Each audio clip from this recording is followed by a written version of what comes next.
Thanks for wasting our time today. I understand this is a marriage proposal, but we do not approve. Please give up and go home now. When we went to my boyfriend's family home to announce our engagement, his mother glared at me, speaking down to me like this. I knew from the start that his parents didn't like me, but I can't back down here. I steeled myself and proceeded to introduce myself to my future in-laws.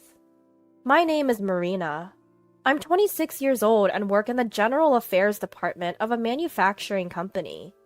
I have a boyfriend who I've been dating since last year.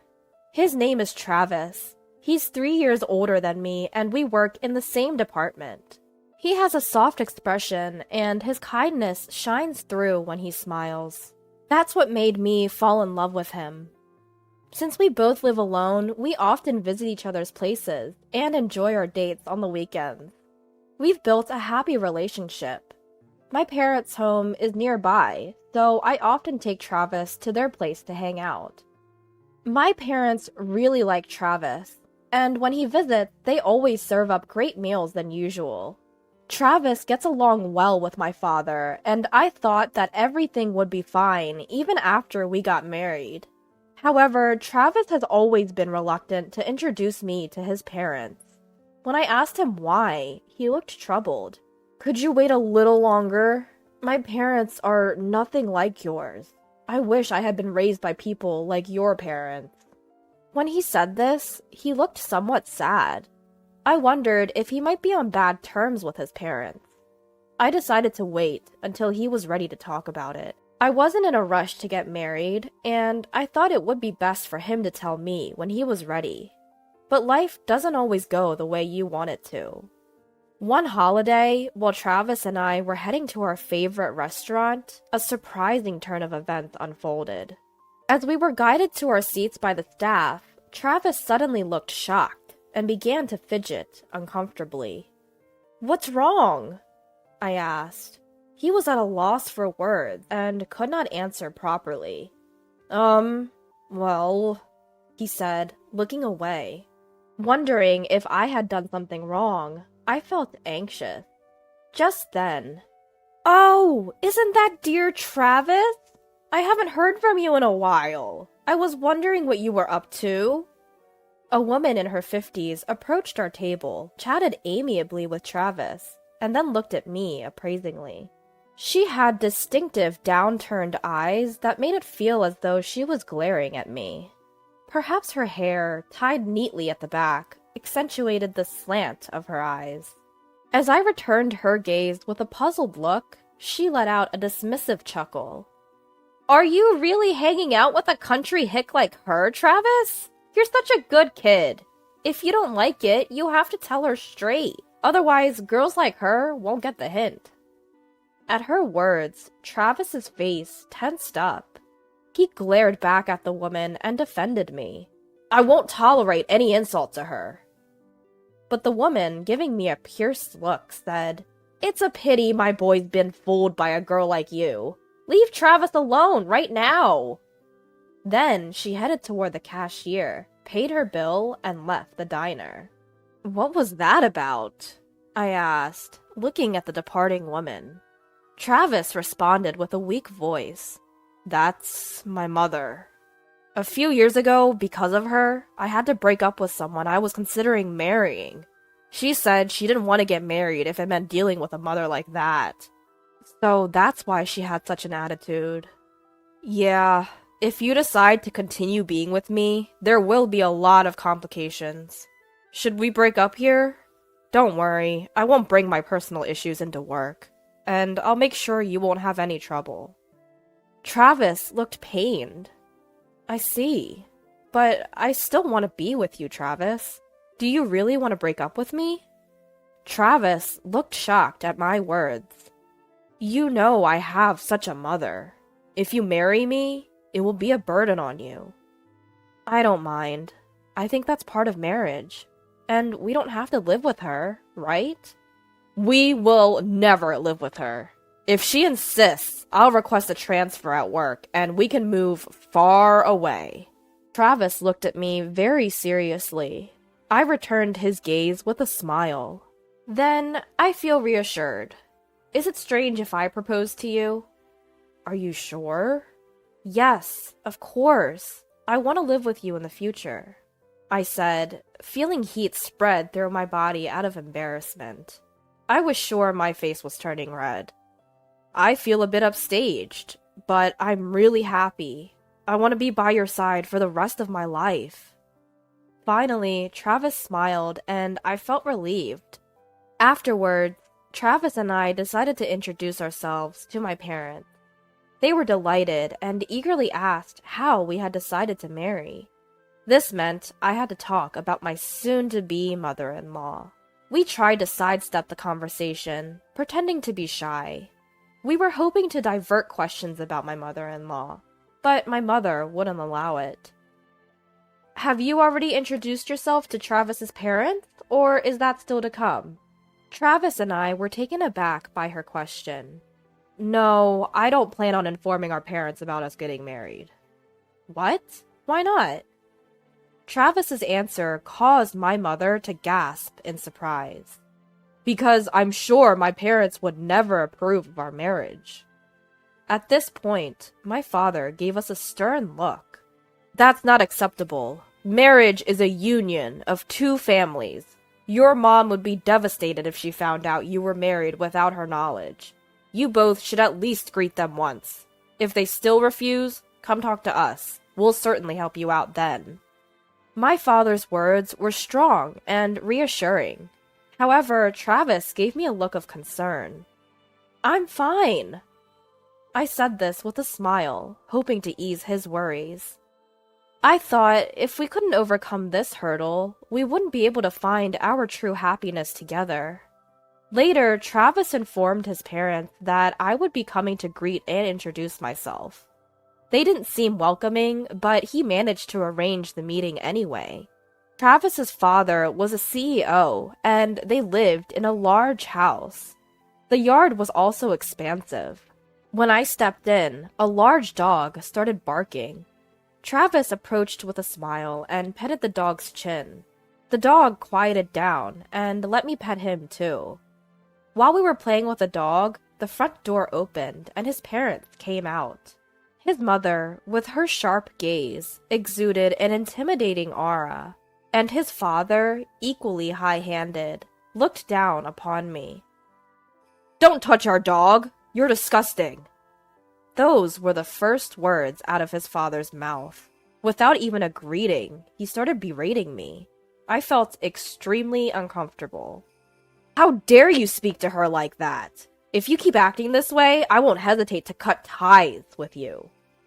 When Travis said this, his parents glared at me, but didn't make any further unpleasant remarks. They invited us into the house. I found it a bit strange. Travis, with just one look at his face, you would think he's a kind person because of his gentle eyes. I thought he took after his father because his mother had upturned eyes, but he didn't resemble his father at all. Things like skipping generations in genetic traits are not uncommon, and there are plenty of kids who don't resemble either parent. So I thought maybe it's best not to delve too much into that matter. I entered the house, and as I was looking around, a middle-aged man in a suit appeared. "Welcome home, young master!" Upon seeing Travis, he bowed to greet him. His kind smile was contagious, and I found myself smiling back at him. "It's been a while, Mr. Williams." "You're all grown now, young master." Mr. Williams looked at Travis and smiled warmly. It was the first time I saw Travis genuinely smile since we arrived at this house. He then introduced me to Mr. Williams.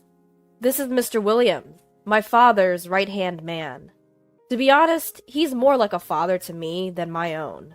My father never showed much interest in me, so Mr. Williams often took care of me."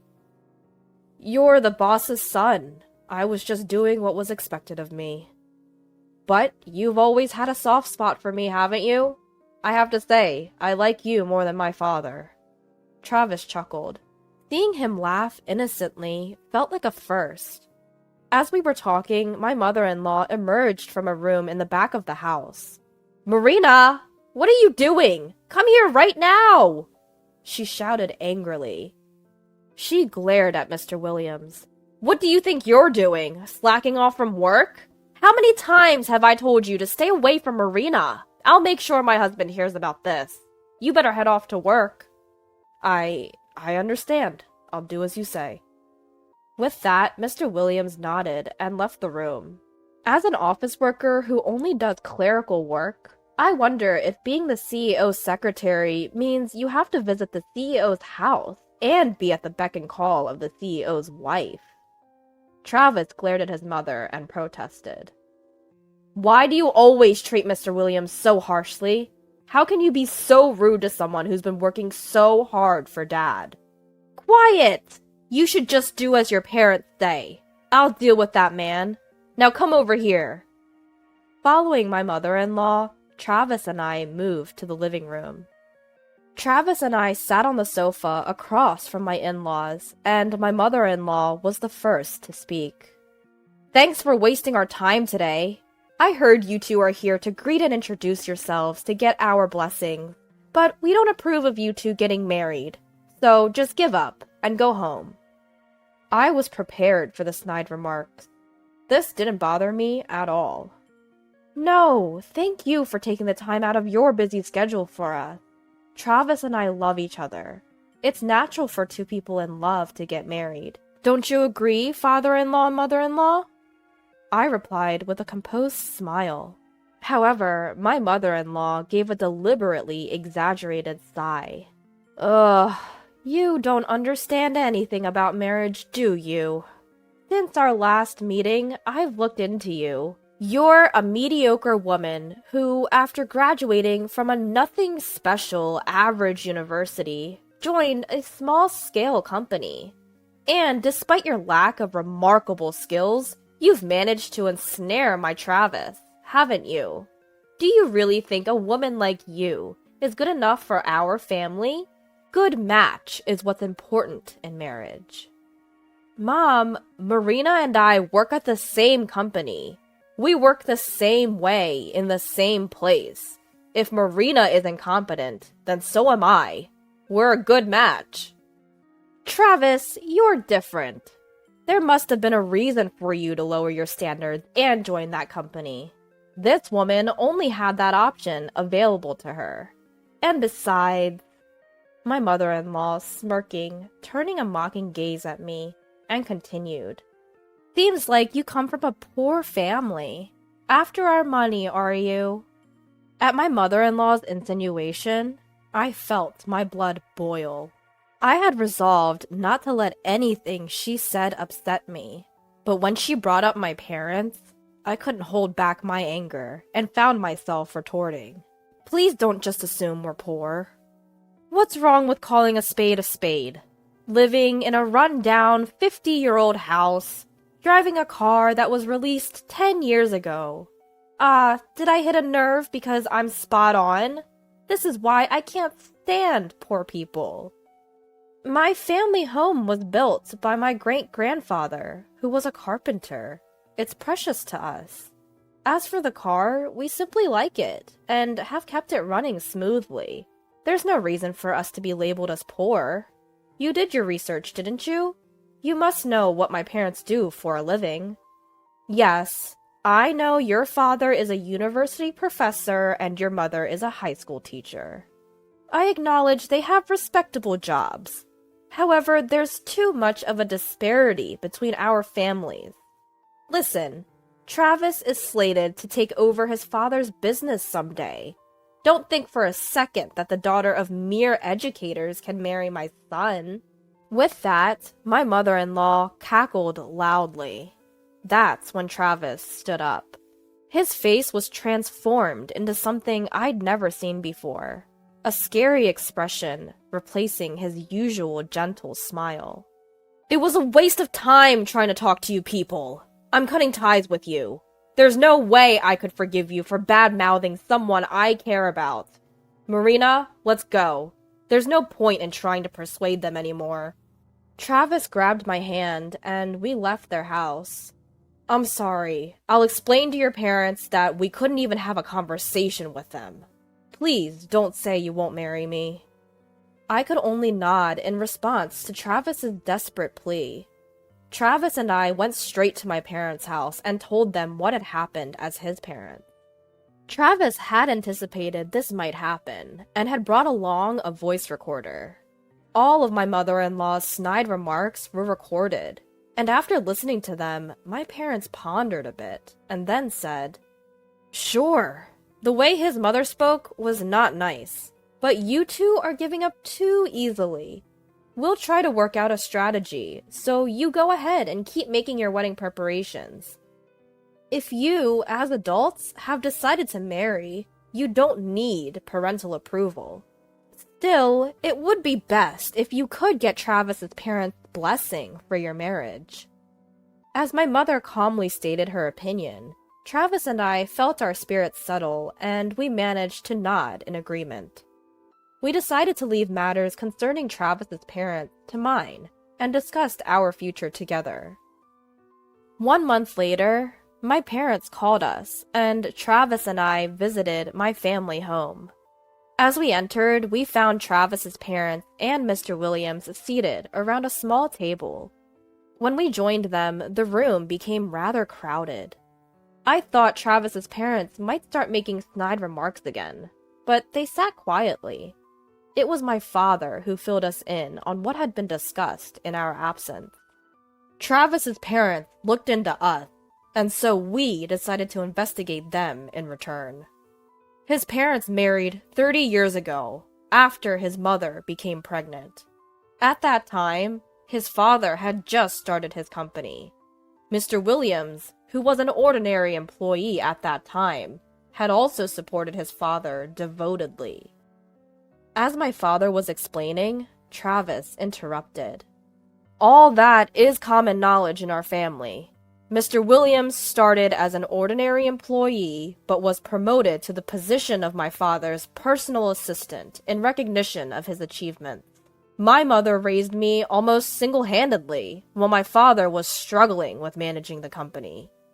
It seems Mr. Williams supported not just my father, but my mother as well." As Travis finished speaking, my father nodded. "Mr. Williams indeed supported your family in a very dedicated manner.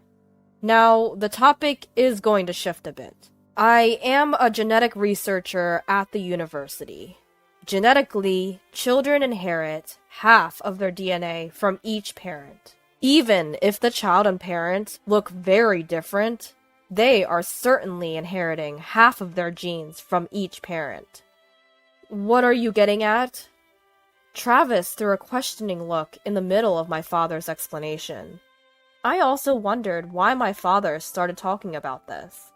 My usually mild-mannered father had a stern look on his face as he addressed Travis's parents.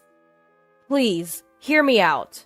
I hired a detective to conduct a background investigation on your parents. Your father works diligently, and Mr. Williams was always there to support him. Your mother is devoted to housework, so much so that it was inspiring. However, when I looked at your pictures, something seemed odd. Neither of your parents have a widow's peak, but you, Travis, do. This trait is known as a dominant trait, meaning a child with a widow's peak can only be born to a parent with the same feature. Moreover, don't you think Travis looks a lot like Mr. Williams? Particularly the drooping eyes and the widow's peak. So, I thought maybe, and I called your parents here to talk." After my father finished his explanation, Travis looked at his parents and Mr. Williams in astonishment. Unlike my father, I am a French teacher like my mother, and I am good at French. I never noticed a difference in their foreheads. Even if I did, I am no expert in genetics. After a period of silence, Travis's father began to speak. 30 years ago, I was so consumed with my work, I neglected my family entirely. That was when my wife told me she was pregnant. I had been hiding about my infertility from my wife. I was angry about my wife's affair, and she was angry that I had kept my infertility a secret. After a big fight, I told my wife that if I were to raise her child as my own, I would forgive her infidelity. In turn, she said that if I forgave her infidelity, she would forgive me for hiding things. Then, I made Mr. Williams my personal assistant and kept him under watch to prevent my wife from continuing the affair. After Travis's father spilled everything, he sat there with a blank face, as if his soul had left his body. On the other hand, his mother began to sob. I loved Mr. Williams. I wanted to raise Travis with him. Travis is a treasure that I created with a man I truly loved. I can't hand him over to a woman I don't know. I absolutely will not allow this marriage. As his mother wiped her tears and glared at me, Travis gave her a contemptuous look. I've always been aware that I wasn't loved by you, Dad. I felt my mother's abnormal obsession towards me. I often wished that Mr. Williams had been my real father. But what's this now? You three are disgusting. Mom, I no longer want to think of you as my parent.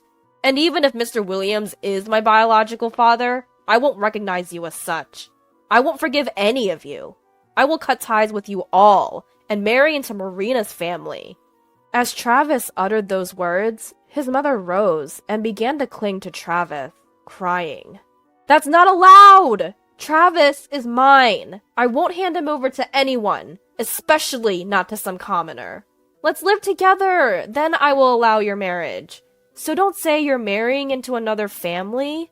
As Travis's mother grabbed his arm, I swatted her hand away. Ma'am, can you please stop? Travis is clearly uncomfortable.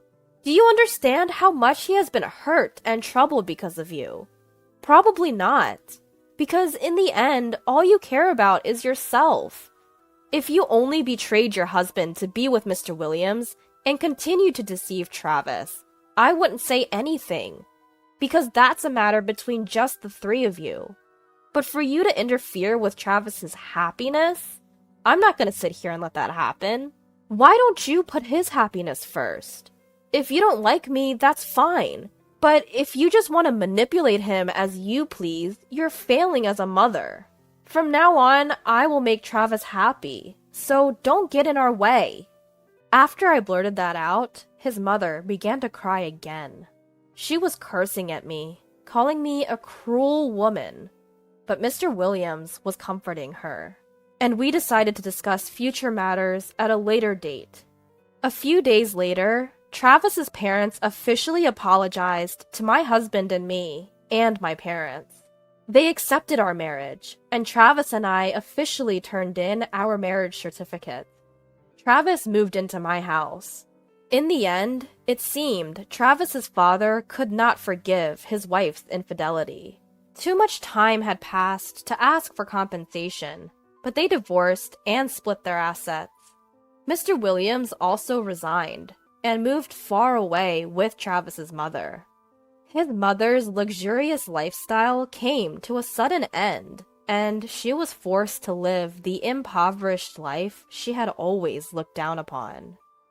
She occasionally sends letters asking Travis for financial help, but he ignores them entirely. Travis has severed ties with his father because they are not blood related. He has no intention of becoming Mr. Williams's adopted son now, so legally he remains to be the son of his father. They seem to have come to terms with this.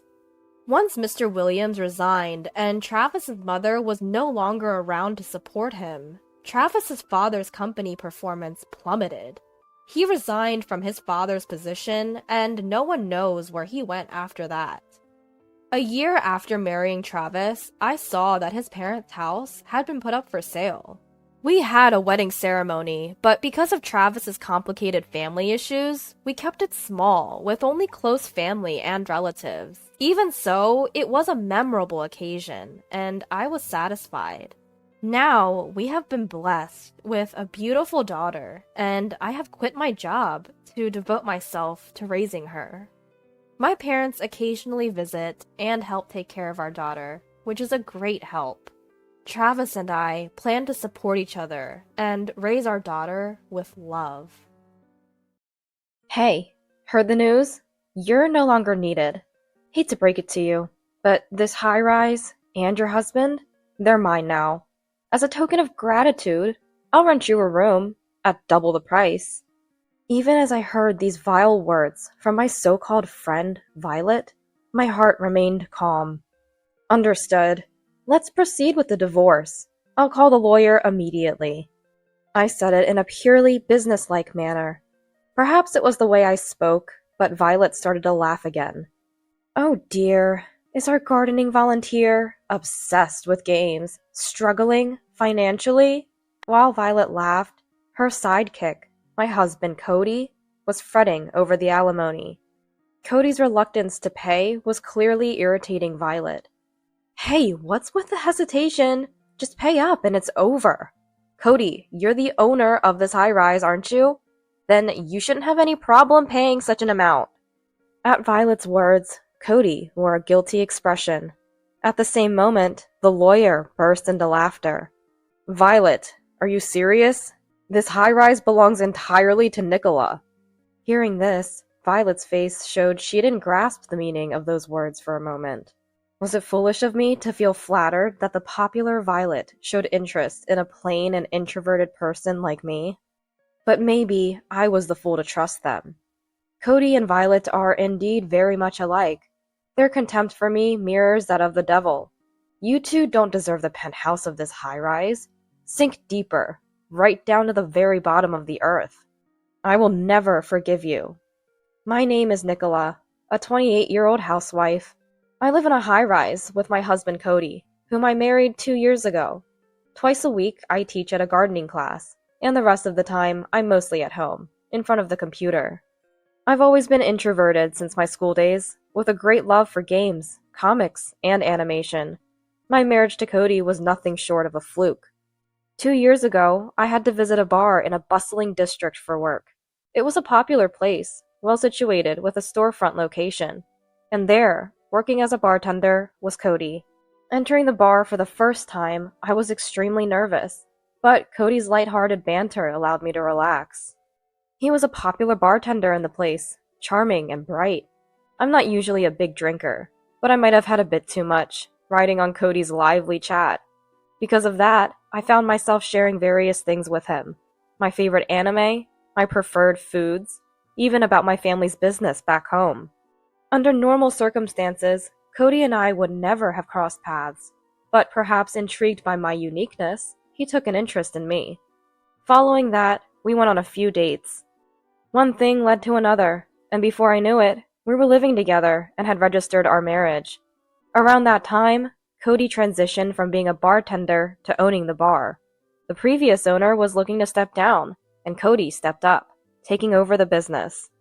Due to Cody's busy schedule, we never had a formal wedding, but that didn't bother me at all. I was happy just to be living together. 2 years into our marriage, that was our life. Cody's work often kept him out until late, so he'd come home in the wee hours. As for me, I taught a gardening class twice a week in the mornings, so our routine was me coming home as Cody was just getting out of bed. We'd have lunch together, and then Cody would start preparing for work. While he was getting ready, I'd be at my computer. Watching me. Must be nice, not working much and playing games all day on the computer. Cody would often make snide remarks, but I'd always counter. I've told you before this isn't just play, this is work for me too. Whenever I said that, Cody would mockingly laugh. Sure. There are those who claim gaming is their job, but messing around with that stuff doesn't make money, so it's not really work. I knew Cody didn't mean harm, but from his perspective, someone who took great pride in his work, everything I did seemed like mere play, whether it was being on the computer or teaching gardening. Playing with soil and computers won't earn you money. You should find something more fulfilling to do with your time. He might not understand, but I felt a real sense of purpose in my work. Still, not wanting to dampen his work motivation, I chose not to say more. Since becoming a bar owner, Cody seemed a bit changed. Initially, he was more easygoing, cheerful, and humble, but lately, he's been rather condescending. Is that just the nature of being a business owner? As I pondered this, Cody finished getting ready and left the house. A few hours after Cody left, a message from a close friend popped up. Her name was Violet, my best friend since high school. Back then, I was somewhat introverted and shy, but Violet reached out to me. She was social, a friend to many, the life of the class, so to speak. According to Violet, the reason she took an interest in me was the size of my family home. My family home was incredibly large, and above all, very old. I love stuff like a test of courage, she said. Despite my reservations about calling a house that's still lived in a test of courage, I didn't mind since Violet had taken an interest in me. In fact, we did host a real test of courage at my house with some classmates one summer. Thanks to that, I, who was once introverted, managed to blend into the class. Even after graduating high school, we kept in touch, and I even shared my wedding news with her. Violet was genuinely happy for me, as if it were her own joy. Her message read, "Got bored of my hometown, so I'm moving to your place. Count on me." After college, Violet had married a young local councilman and was living an enviable, affluent life. But through our exchanges, I learned that due to some circumstances, she was getting divorced, childless. That's what prompted her to leave her hometown. With Cody's permission, I invited Violet over the day she arrived in our city. I wanted to introduce her to Cody. Since she hadn't settled on a place to live yet, my plan was to go house hunting with real estate agents after her visit. Nicola, don't worry. Even if the house is small or your husband is unattractive, I promise I won't laugh. The message she sent just before moving was ambiguous. Kind or rude, I couldn't tell. Yet somewhere inside, I chuckled, knowing it was so like Violet, but with a wry smile. Wow, high-rise apartments really do have great views. I'm jealous. Plus, you own this whole building, right? That's amazing! Violet was thrilled upon seeing our high-rise apartment. Though not on the top floor, our apartment was high enough to offer a great view. And I too loved the scenery it presented. Hey, what does your husband do? Violet asked, looking out at the view. He runs a bar. My reply seemed to excite her even more. Wow, a business owner. That's impressive. And what about you, Nicola? What are you up to these days? Next, she turned her attention to me. I teach at a gardening class twice a week. My response, for some reason, made Violet turn back with a gleeful look. Wow, that's not just volunteer work. Gardening is something anyone can do, right? Well, I guess it can't be helped if Nicola has no other talents. Violet's laughter, mixed with her words, stirred complex feelings within me. But then Cody emerged from the bedroom, shifting my focus. That's right. Nicola doesn't do much but play games on the computer all day, Cody said, settling into the sofa. Seeing this, Violet quickly moved and sat near him. Cody, nice to meet you. Wow, you're much more handsome than I thought. I can't believe Nicola landed such a good-looking husband. Right? Nicola has always been into games and anime since high school. I was surprised to see nothing's changed. Violet's tone noticeably lifted in Cody's presence, a pattern I recognized from high school when she encountered a man she liked. I was surprised too, to find out Nicola had such a cute friend. I thought some geeky girl was coming over, but here you are. Cody's words seemed to delight Violet. It appeared Cody wasn't displeased either.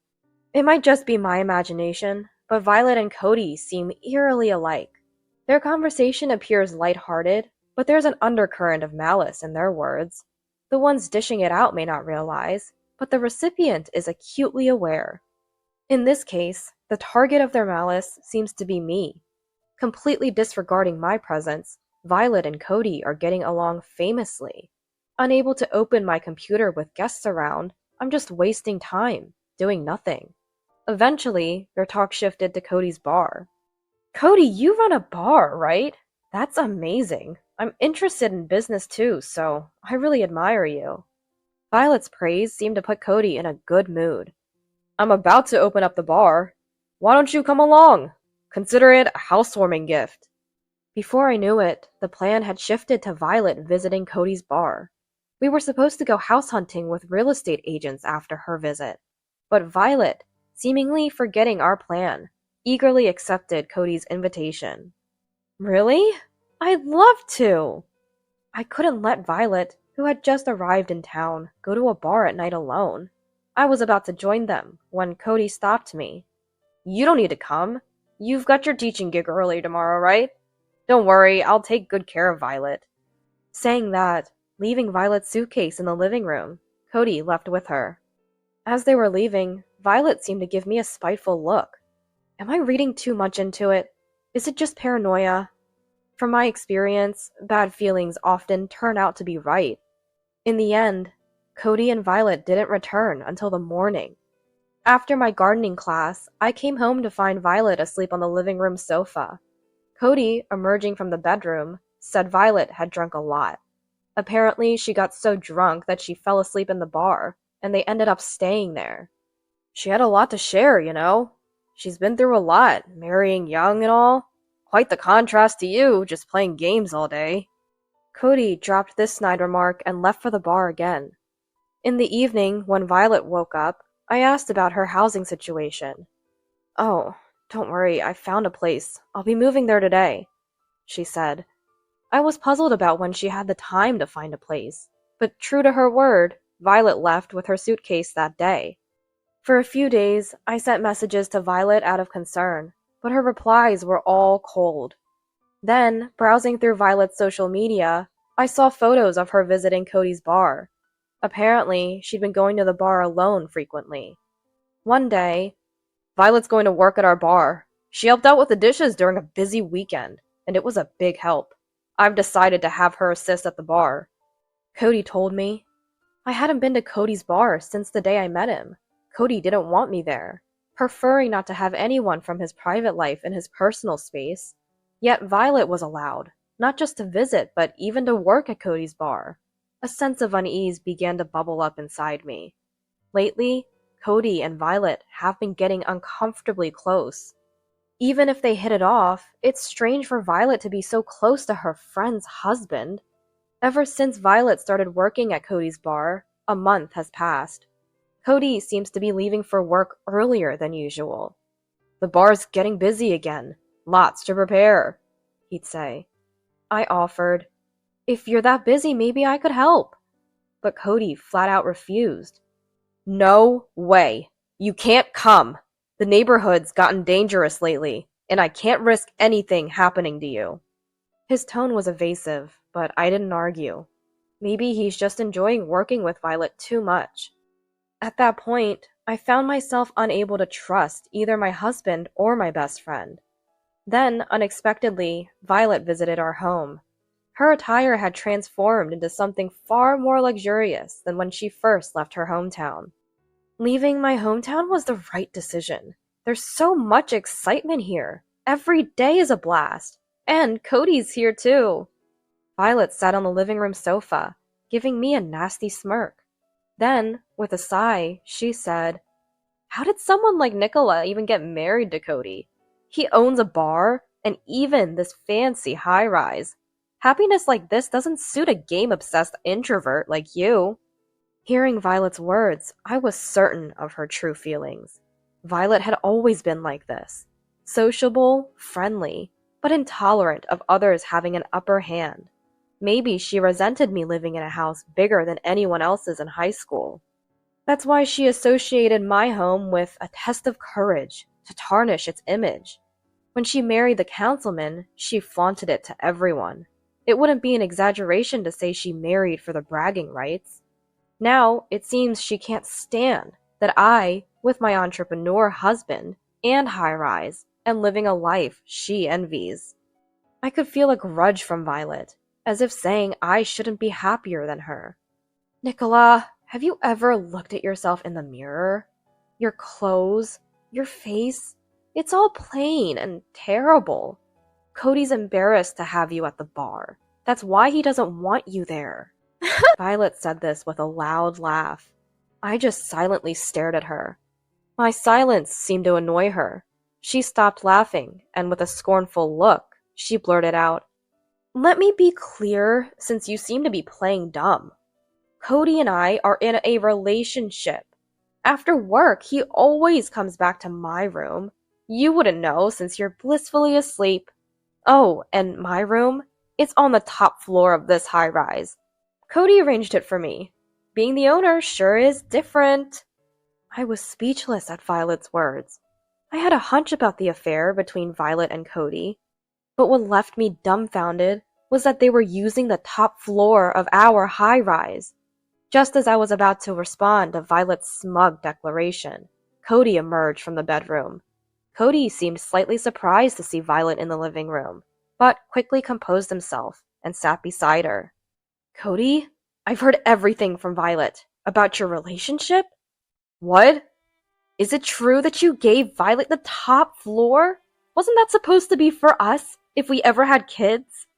I asked Cody as calmly as I could. Scratching his head sleepily, Cody replied in a dismissive tone. So what? It's not being used anyway. Plus, there's no way we'd have kids. The thought of having kids with you? Don't make me sick. If that's Cody's response, then our future together is already decided. I can't stay any longer. So, you've decided to spend your life with Violet from now on? And you're okay with that, Violet? I sought one final confirmation from them. Violet responded with a smug, obviously. Cody, wrapping an arm around Violet's shoulder, added, Do we even need to confirm that? I'm going to live my life with Violet. You're not needed anymore. Cody, too, scorned me with the same disdain as Violet. Their words no longer affected me.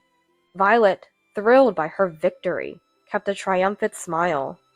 Then, she ostentatiously wrapped her arms around Cody. Hey, heard the news? You're no longer needed. Sorry, but I'll be taking this high-rise and your husband. As a token of gratitude, I'll rent you a room at double the price. Even hearing these lowest of low words from Violet, my heart remained calm. Maybe when anger reaches its peak, one becomes unnervingly calm. Understood. Let's get divorced. I'll call the lawyer immediately. I stated this in a purely businesslike manner. My response seemed to amuse Violet, who began to laugh again. Oh, our gaming-obsessed gardening volunteer is in financial trouble, huh? Planning to call a lawyer and demand compensation from us? Cody, we can afford it, right? Let's give Nicola some money. She needs to live too. Cody agreed with a simple, yeah. And saying that, he embraced Violet. The two were completely lost in their world. Watching them was so repulsive, I had to leave. While they were at the bar, I packed my things and left. Cody married me because I drunkenly talked about my family's wealth, didn't he? Because he learned I was from a well-to-do landowning family in my hometown? Violet's the same, always wanting to be superior to others. You saw taming the landowner's daughter as a way to elevate your status, didn't you? Yet I was happy that someone showed interest in plain, introverted me. Was I a fool to trust you? Indeed, you two are very much alike. The way you look down on me is just like that of the devil. Neither of you suits the top floor of this high rise. Please, fall further down, right to the very bottom of the earth. I will never forgive you. After leaving that high rise, I quickly found a new place to live. I moved my large belongings while they were at the bar. Violet's social media was full of posts about her dates with Cody and scenes from the bar, though she didn't show her face. The hashtags included things like, he's a business owner, and living in a high-rise. She's a woman with an insatiable need for validation, I thought to myself.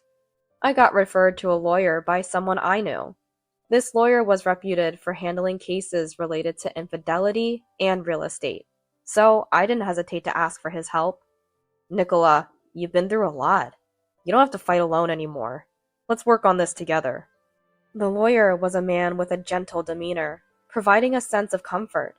He proceeded with the compensation claim very promptly. Cody and Violet seemed to have made comments agreeing to the compensation payment, so I expected them to comply soon. However, that wasn't the case.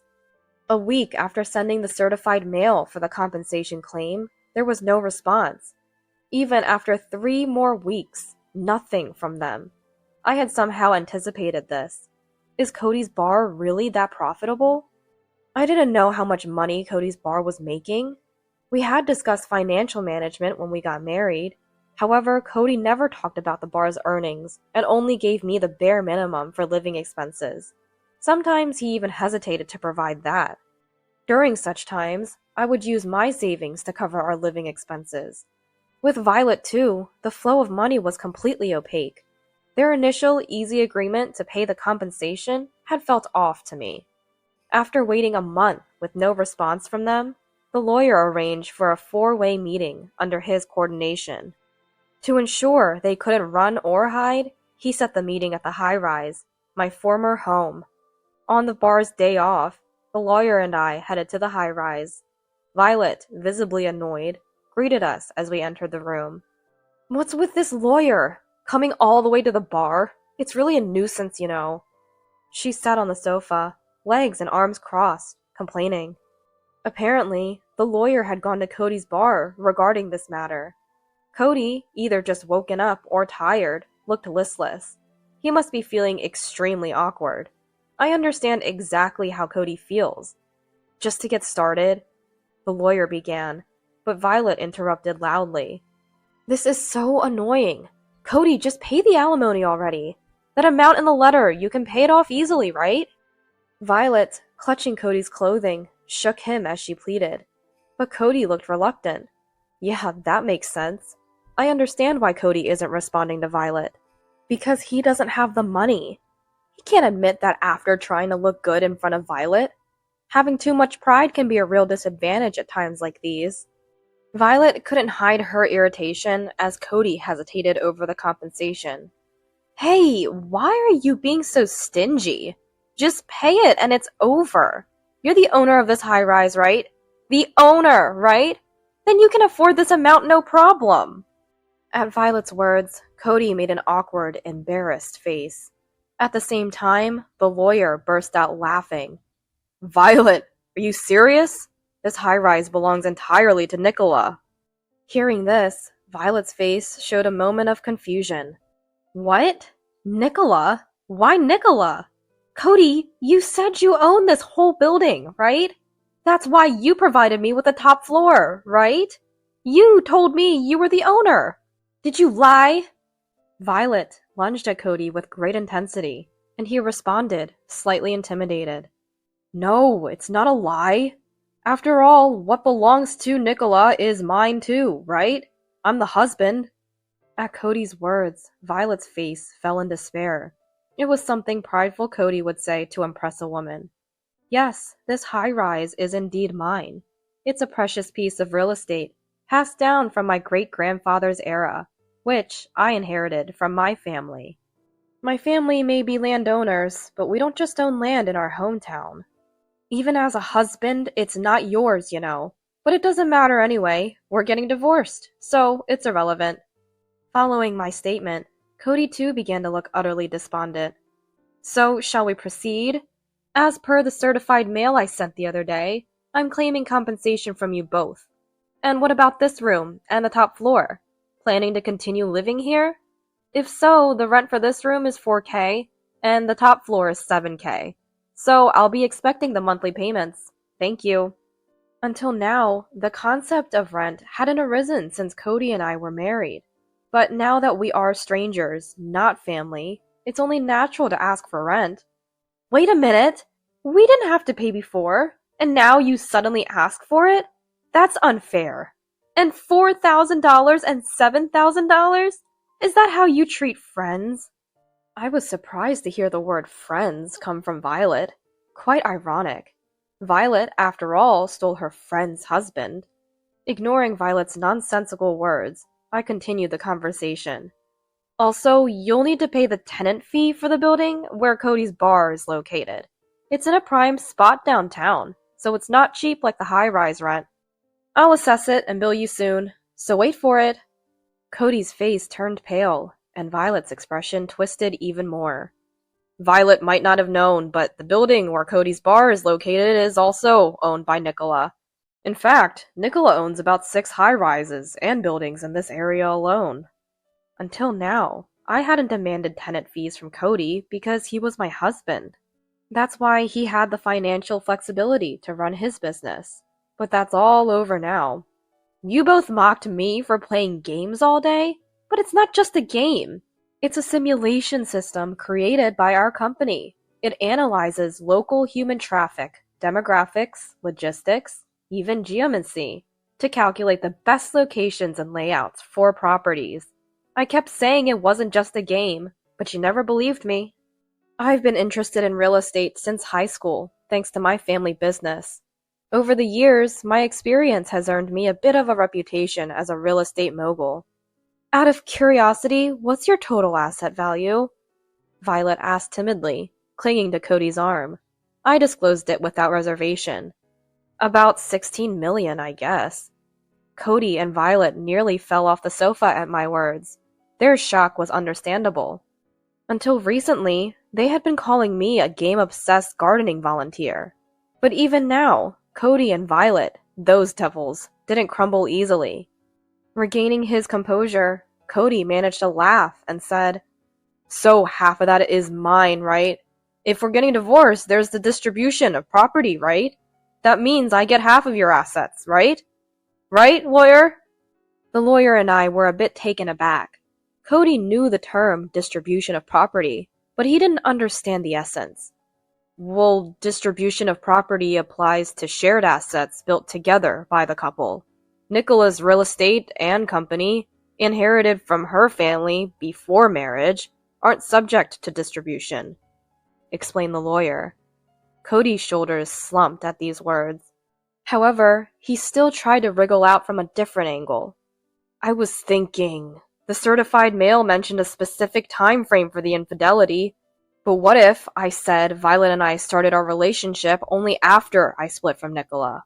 That would mean the compensation claim doesn't apply, right? Because that wouldn't be infidelity. At his words, right? Violet exclaimed. Cody must have thought it through.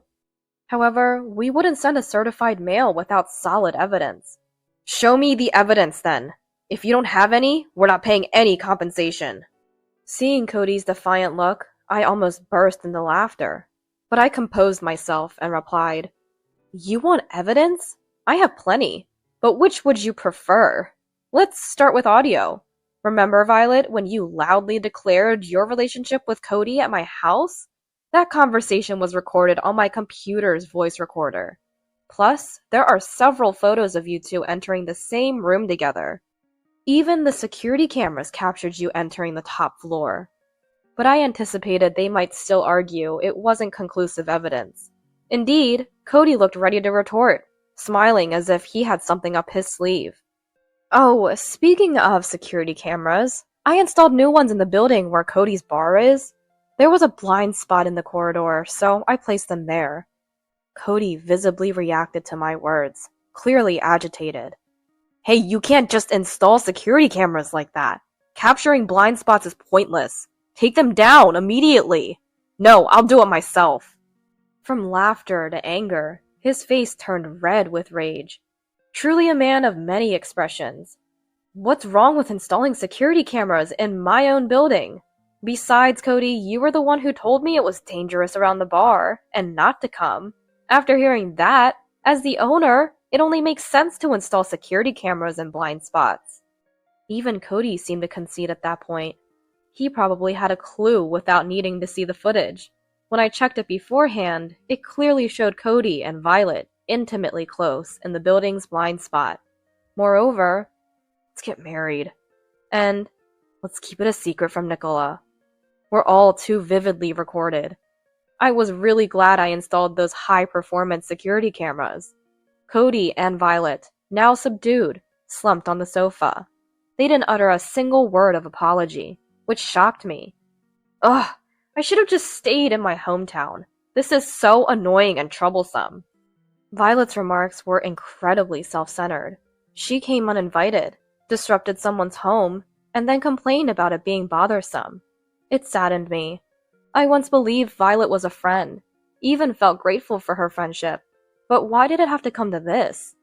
The sad part is probably that Violet never considered me a friend from the start. That's why she could take my husband without remorse.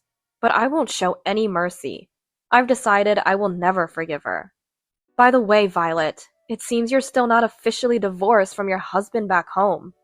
Violet slumped on the sofa, looked up with wide eyes. Cody, surprised, turned to Violet. He probably didn't know. It's still under divorce mediation, right? I heard from classmates when I went back home. Your divorce is not settled yet. While it's often legally fine to be in a relationship during divorce mediation, it might not leave a good impression on the mediators. It's clear that infidelity on Violet's part is the reason for the divorce, but she kept denying it, and while her husband was gathering evidence, Violet fled. And here she is, claiming to marry Cody. Violet, is that true? We're getting married, right? You promised, didn't you? The divorce will be finalized soon, right? There's no compensation or anything on your end, right? Right, Violet? Violet said nothing, just glaring at me. Being confronted with an inconvenient truth, she must be furious.